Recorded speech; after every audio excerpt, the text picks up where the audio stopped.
Buen día, Gonzalo, ¿cómo estás? ¿Qué tal? Muy buenos días, un abrazo grande y un saludo a toda la audiencia. ¿Cómo andan? Bien, estábamos escuchando, vos sabés que esto te toca, ¿no? Porque lo vamos a decir cada vez que lo sabemos a Gonzalo, él es nacido en la capital nacional del Malambo, en Córdoba. Viste que Max Urtiberea hace un canal que se llama Fa Música, vos sos un tipo que publica muchas cosas de música, y a su mes se le ocurrió a Milo J, con 18 años, generar el Fa Folklore, donde él quiere utilizar su juventud y a los más jóvenes que hacen otro tipo de música para enseñarle folclore a toda la Argentina, sobre todo a los más jóvenes. Muy bueno. Y el otro día armó en el patio, cuando puedas buscarlo en YouTube, Fa Folklore, te vas a emocionar vos, sobre todo por tu niñez. Juntó en el patio a Teresa Parodi, a Soledad, al Chaqueño Palavecino, Cuti Carabajal, a Peteco, al Chango Espacioca, a los Camperinos, había como 50, y cantó delante del Cuti Carabajal, que tiene 78, Milo tiene 18, 60 años de diferencia, le cantó la pucha con el hombre, que es una cosa que compuso hace 40 años el Cuti, una maravilla. Sí, claro. Una canción hermosa además, ¿no? Además, porque tiene un mensaje del carajo, pero si lo ves te va a hacer bien, Gonzalo. Bueno, Gonzalo. Lo voy a ver. A mí el folclore, por supuesto, me gusta mucho. Bueno, como decís, mi infancia, mi adolescencia, mi juventud, pero también es ahora porque me gusta, todavía sigo yendo cuando puedo a Peña. Obviamente todos los años vuelvo al Festival del Malambo. Son cosas que uno lleva adentro, ¿viste? Vos sabés que creo que va a ser algo grandioso lo que está haciendo este pibe, porque encima, ayer sacaron otra samba cantada con los Camperinos él, y a la hora tiene 1 millón, 2 millones de tipos que la han visto en las redes. Me parece que le va a enseñar en serio folclore a la Argentina. Muy bueno. El loquito Y hay una riqueza en nuestra música, más en estos tiempos, conectando un poco con la cuestión política, en estos tiempos donde se mira tanto afuera, donde se desprecia tanto lo nacional. Hay que volver a eso, porque hay una riqueza en nuestra música que no se puede dejar ahí que se pierda, ¿no? Y nuestra música popular, nuestro folclore. El tango, por suerte, siempre es reivindicado, también por una cuestión quizá de porteñidad, pero el folclore, las músicas más del interior del país, de donde venimos nosotros, muchas veces han sido dejadas de lado o poco reivindicadas. Creo que es muy bueno lo que me estás contando que hace este pibe, porque el folclore tiene que estar, no se puede despreciar. Muchos países latinoamericanos o del mundo en general matarían por tener una cultura tan vasta y tan rica como la nuestra, ¿no? Vos sabés que yo le vengo mandando estos días, antes de entrar para lo que te hemos llamado, le vengo mandando estos días a algunos amigos lo que fue la previa de toda esta cuestión en el patio de la casa de Max Urtiberea. Y vos veías ahí, sentado, al Chaqueño Palavecino, a Milo, a Max Urtiberea, a Soledad, a Cuti Carabajal, a Peteco, a los Camperinos, al Chango Espacioca, a Teresa Parodi. Era interminable. Los tipos discutiendo con una profundidad lo que está señalando. El folclore, el origen, las raíces con los pueblos originarios, las zonas geográficas previas a la división política posterior a la desaparición del virreinato. De hecho, ahí te estoy mandando un corte larguísimo, pero después cuando tengas tiempo míralo. Te va a fascinar. Yo quizá por prejuicioso, por porteño, por estúpido, la profundidad conceptual que tienen personas me dejaron estúpido escuchándolos, me dejaron tonto. Muy bueno. Bueno, además, también ahí eso, ¿no? En el ambiente del folclore, que yo lo he vivido mucho de chiquito, hay gente, hay músicos que cuando dejan de tocar, de cantar y empiezan a hablar, también tienen una profundidad de pensamiento muy interesante que no sé si hay tanto en otras músicas, probablemente sí, pero bueno, en el folclore hay. ¿No? Hay mucha profundidad de discusión, mucho conocimiento de lo que es nuestra cultura popular. Es algo que me parece que es muy interesante y que es fantástico que se pueda recuperar para las nuevas generaciones, ¿no?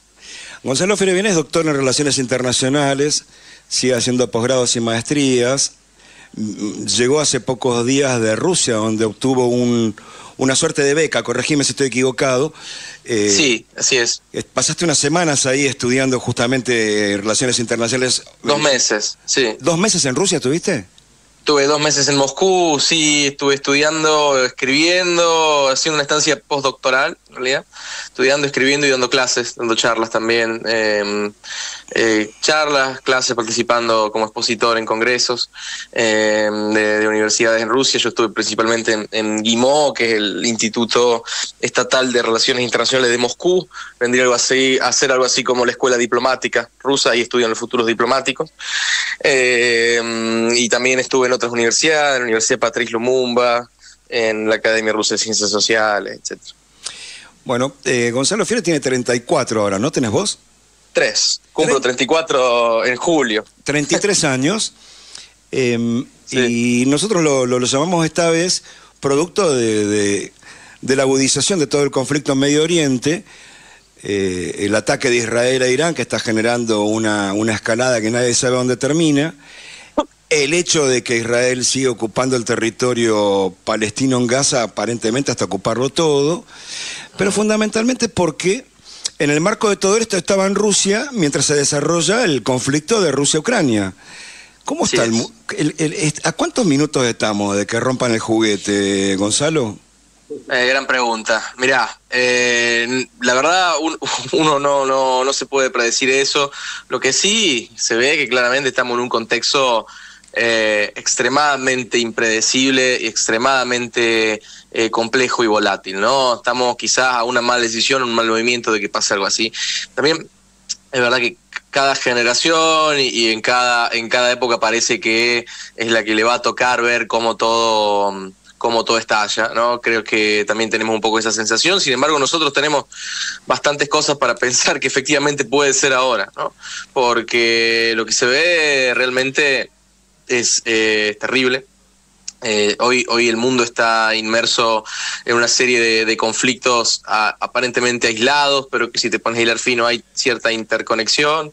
Lo que decía el Papa Francisco, estamos viviendo una guerra mundial de a pedazos, porque por supuesto todos estamos hablando de lo que pasa en Medio Oriente, porque es lo que está acaparando nuestra atención ahora, pero la guerra en Ucrania continúa y no tiene mucha pinta de parar. Las conversaciones de paz ahí quedaron, no hay mucha más novedad al respecto de eso.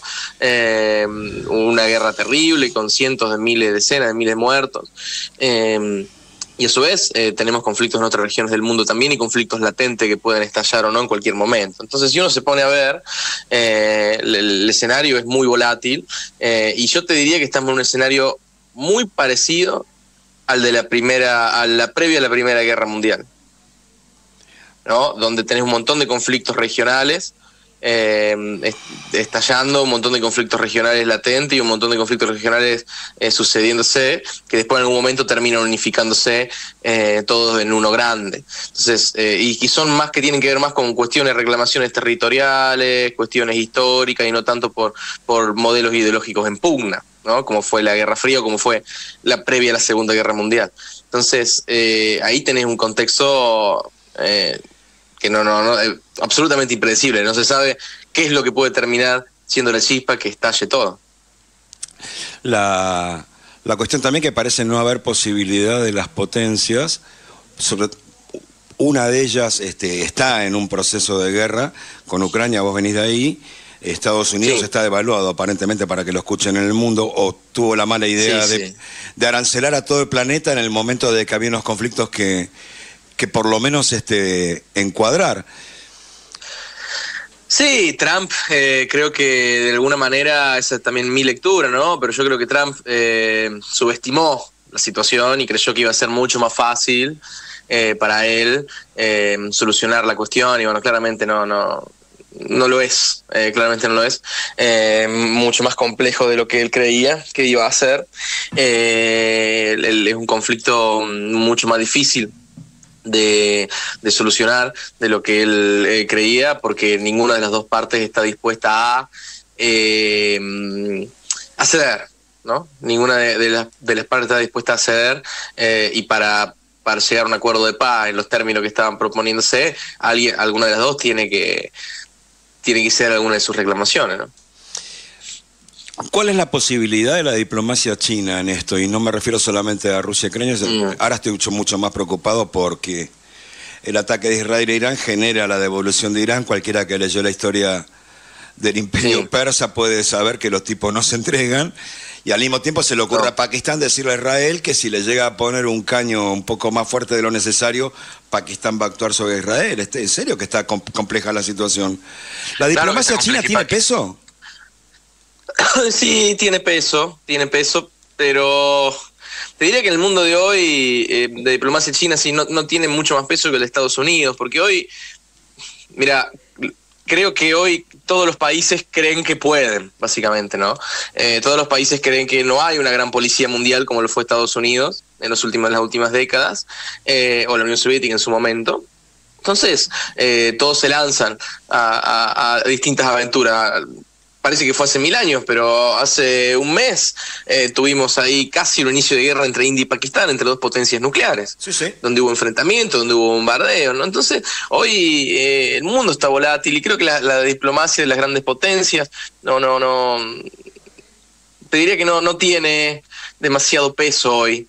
No te digo que no tiene ninguno, porque por supuesto no se puede despreciar, pero no tiene mucho más que el que pueda tener Estados Unidos.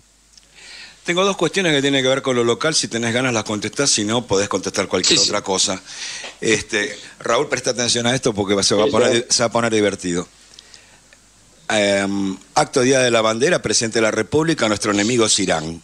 Primer punto, déjalo al costado, después reflexionar sobre eso. Sí. Segundo episodio, vos hablaste de tribulaciones argentinas históricas de este tiempo hace unos meses con nosotros. Seguimos acumulando. La semana pasada, si mal no leí yo, zafamos la cuestión Malvinas en la comisión del Comité de Descolonización de Naciones Unidas por ayuda de China. Porque ¿podés explicar las dos cuestiones y qué opinión tenés si vale o qué advertencia se puede hacer de estas cuestiones?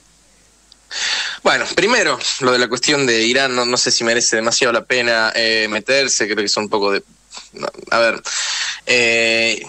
Irán, tenemos la cuestión histórica del AMIA, nunca se comprobó. Yo entiendo las reclamaciones, fue el mismo Néstor Kirchner el que Naciones Unidas dijo que Irán debía dar explicaciones, eso es una cosa. Otra cosa es decir que somos enemigos de un país extranjero. Argentina no tiene hipótesis de conflicto, por lo tanto no tiene enemigos, ¿no?